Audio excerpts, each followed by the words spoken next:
Their number called me while I was on the phone with them. And I was like, oh my gosh. Ah.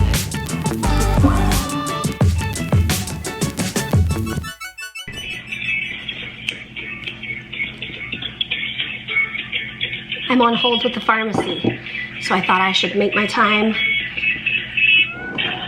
worthwhile and separate my hypertonic salines while I wait.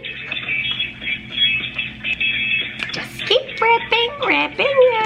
I like to rip them apart, so it's just easier to grab.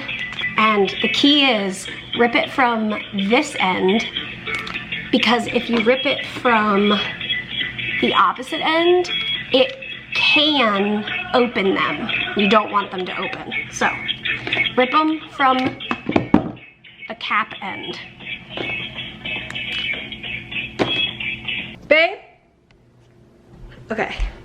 I was gonna ask for some help because I forgot that I had bacon in the oven. It's gonna be really, really smoky. Oh! Okay. Babe? Well, I was gonna warn him that the fire alarm's gonna go off, but I guess he'll just hear it. Oh! It didn't go off. I ran outside real quick with it. I guess it wasn't that bad. It looks kind of bad though. I put it on a little wooden trivet thing.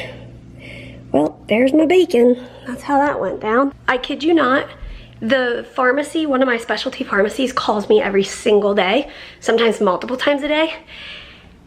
And it's pretty irritating because we are on top of ordering my prescriptions and we do it online, so we don't need them to call us every single day.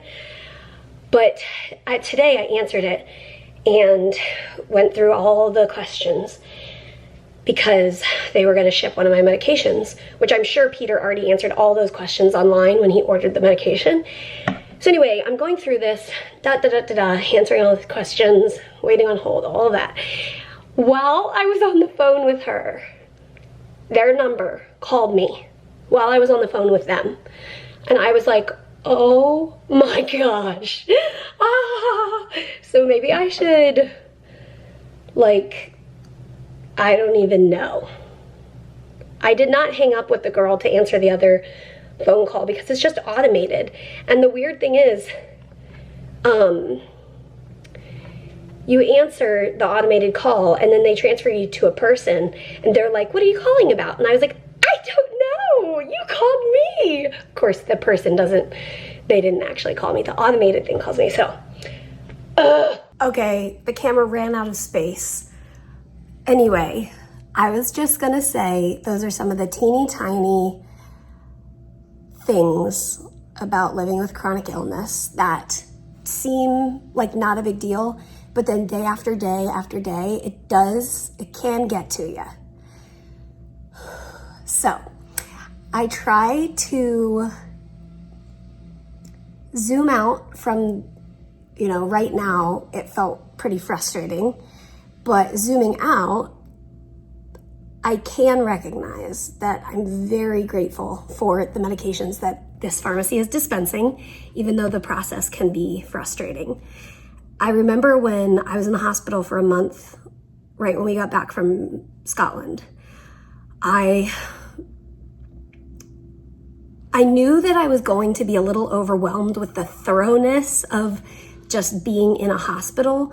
So like the thoroughness that every time the nurse comes in, she's gonna look at my port just to make sure it's not getting infected, or, the 6, 7, 8, 9 people who are gonna listen to my lungs all in one day, and all of that feels unnecessary. But I tried to zoom out and I would sing in my head, the thoroughness is what makes the system work.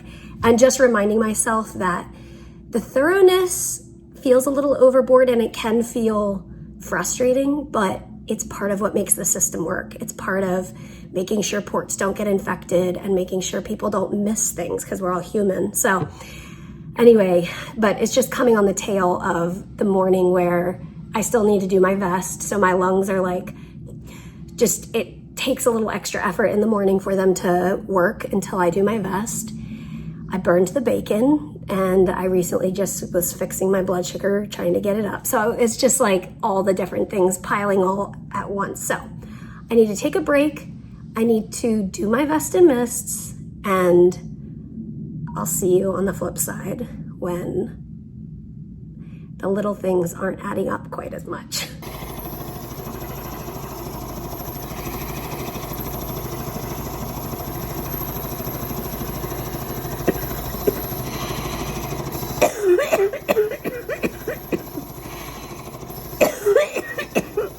Hey guys, I was just spent most of the morning getting ready to record for, I'm making a video for a church for an event they're having. So I have to finish recording that after lunch. But I was getting ready to record it. I was like, I think I need to eat first. So I came down, made a salad. I've got burrata cheese, salt and pepper, tomato. Looks delicious. Mary's gonna have some coffee and so good. All right. I had a delightful few minutes with Peter. He came downstairs to eat lunch, as you saw, and he's back upstairs recording his sermon. But I'm feeling better. The burned bacon air has dissipated and it is sunny out, which it was overcast earlier. So there are so many good things, including this month when I got my probiotic shipment. Instead of a little white plastic container, it came in 3 glass jars. I know, there are good things all around. I've already cleaned one of the glass jars because it was 10 pills in each jar, so I just combined all 30 pills into one jar. So I have 2 jars to use for flowers. Oh, such good news all around. Let me know some good news that you have experienced or heard today. We can flood the comments with good news. Big good news, little good news, it's all good news. So I put hot water in the jar so that the label would peel off a bit easier, and it's working. The last one didn't work super well, but it's off. So this is what I'm celebrating, and I'll show you why. Because with my zinnias, I put them in all these teeny tiny jars, and I simply love them. Love it. So I'm gonna peel this label off. You guys wanna see what I'm cooking? Look at my pasta. I got it for my birthday. I'm really excited to try it. We'll see if it'll fit in the pan. And this is what it was. And some Alfredo sauce. Sometimes Peter is not so much into Alfredo sauce, and I do have some spaghetti sauce left in the fridge that needs to be used up, so I think I will let him decide if he wants just plain spaghetti sauce or Alfredo. So I'm gonna try to push these noodles down into the pan of water.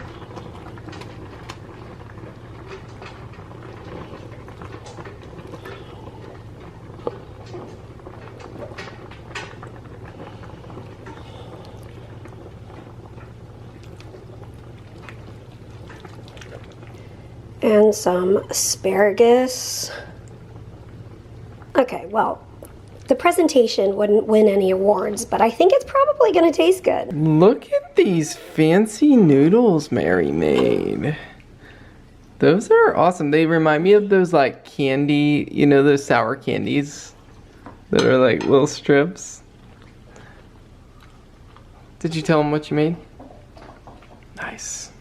Let's eat.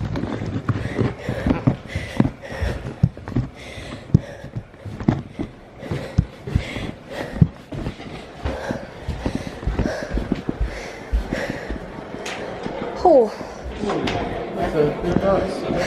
What you gonna go in there? You can take the camera. Okay. Hey guys, it's Friday night, and we are making decals. Does that take you back, honey? Yeah. back, I guess it would have been 2015, we started making decals of lungs. If you ever see one of the old vintage Frey Life shirts, it's just an outline of lungs. It says the Frey Life, and yeah, oh wow, I got like a heat press pad. That's cool. We are working on making aprons, our new aprons, and it's pretty labor intensive, and we've got like a little system that we're working on. Mary's getting aprons out right now, but we have the machine printed, just finished a batch, does 2 at a time, and then Mary does the initial weeding, and then she passes it off to me, and then I take out the little inside parts of the letters, like the middle of the O's and stuff, and then we will put them on. We will and ship them out. Heat press them onto the irons, ship them out, and do you remember what we used to watch while we did? Gilmore Girls. We used to watch Gilmore Girls. Oh man, but it kind of like feels like it's taking us back to our beginnings of the Frey Life store. And Mary and I have had this vinyl that we're using to make the aprons that we originally purchased way back, I think in 2015. We've had this big roll of it, and at that point in our lives we couldn't keep up with making them by hand, and in the midst of pandemic life, Mary and I were like, let's use that vinyl and make some aprons. So that's what we're doing.